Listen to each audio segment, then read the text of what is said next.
అక్క సారలమ్మ జాతర ప్రాంగణాన్ని కోయ గిరిజన సంస్కృతి సంప్రదాయాలకు అనుగుణంగా అభివృద్ధి చేస్తామని మంత్రి సీతక్క తెలిపారు. మేడారం సమ్మక్క తల్లి వంశీయురాలుగా ఆదివాసీ గిరిజన మహిళగా కోయ గిరిజనుల ఆచారాలను పరిరక్షించడం తన బాధ్యత అన్నారు. 236 కోట్ల రూపాయలతో మేడారం జాతర ప్రాంగణాన్ని అభివృద్ధి చేస్తున్నామంటున్న మంత్రి సీతక్కతో మా ప్రతినిధి Sudhakar face to face.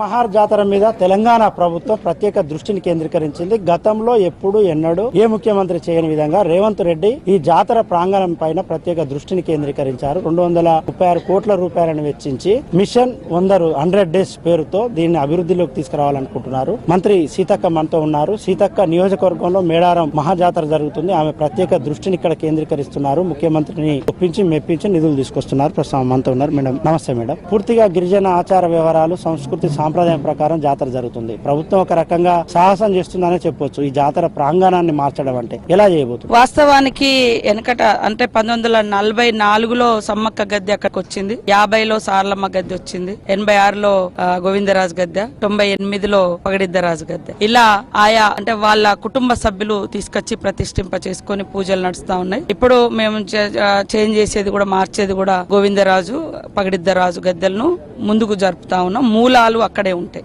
Sammakka Saralamma గద్దెలు ఎందుకంటే చాలా ఇళ్ల నుంచి ఉన్నాయి కాబట్టి మేము ముట్టుకోవట్లేదు. అక్కడ చుట్టూ డెవలప్మెంట్ అనేది జరుగుతుంది. పూర్తిగా Sammakka gate, Saralamma gate, Pagididdaraju gate, మరి గోవిందరాజు గేటు, మరి అందరి గేటు, మెయిన్ ఆర్చ్, ఇట్లా ఒక్కొక్క గొట్టు గోత్రాలు మా దేవుళ్ళు, మేము మొక్కే ఆయా మా పూజారులు మొక్కే దేవుళ్ళు, సమ్మక్క సారలమ్మ దేవుడు, మాకన్ని చెట్టు పుట్ట జంతువులు ఇవన్నిటితో ప్రకృతితో ముడిపడి ఉంది కాబట్టి అవన్నీ కూడా ప్రతిబింబించే విధంగా ఈ యొక్క కట్టడాల నిర్మాణం జరగబోతుంది. స్వతహాగా ముఖ్యమంత్రి గారు కూడా అనేక సందర్భాల్లో ఇక్కడికి వచ్చిండు. ఆ రోజు ఎమ్మెల్యేగా, ఎంపీగా, పిసిసి అధ్యక్షుడిగా ఇక్కడ నుంచి వారు ఫిబ్రవరి 6వ తారీఖు నుంచి పాదయాత్ర కూడా చేయడం జరిగింది 2022లో. సో తర్వాత మళ్ళీ జాతరకు వచ్చిండు ముఖ్యమంత్రి హోదాలో. ఇంకా జాతర కంటే ముందు ఈ జరుగుతున్నటువంటి మహాఘట్టానికి ఒక యజ్ఞంలా మేము ఈ కార్యక్రమాన్ని చేస్తా ఉన్నాం. దాదాపుగా 3 నెలల నుంచి ఈ ప్రక్రియ ప్రారంభించినాం.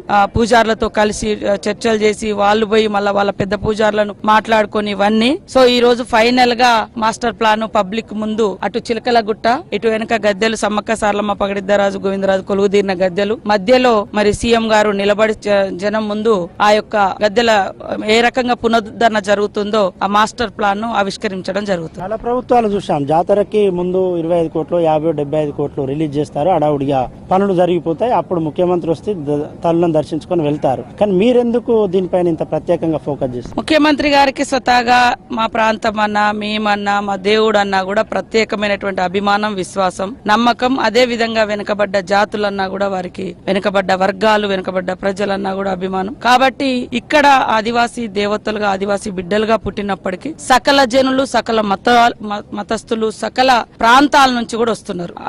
తల్లులు ఆదివాసీ బిడ్డలు, ఆదివాసీల ఇలువేల్పులు. కానీ కోరుకున్న కొంగు బంగారంలా అందరి కోరికలు తీరుస్తా ఉన్నారు. కాబట్టి ఈ రోజు మనం చూస్తే ముఖ్యమంత్రి గారు కూడా వారి పాదయాత్ర ఇక్కడ నుంచి సడన్ గా నాకు 2 రోజులు 3 రోజుల ముందు చెప్పారు. ఆ రోజు ఇక్కడ నుంచి మేము కూడా భయంతో స్టార్ట్ చేసినాం. కానీ అప్పుడు ఎత్తుకున్నది ఒకటే ఎజెండా, సమ్మక్క సారలమ్మ దేవతలు అందరి కోరికలు తీర్చే దేవతలు, సకల జనులు. ఇది ఇక్కడ ఒకరే రావాలి ఒకరే అనేది లేదు. కాబట్టి ఆ సకల జనుల మొక్కులు చెల్లించే తీసుకునే దేవతలు. కాబట్టి సకల జనులు రేవంత్ రెడ్డి గారిని కూడా దీవించాలని ఆ రోజు మొక్కుకున్నాం.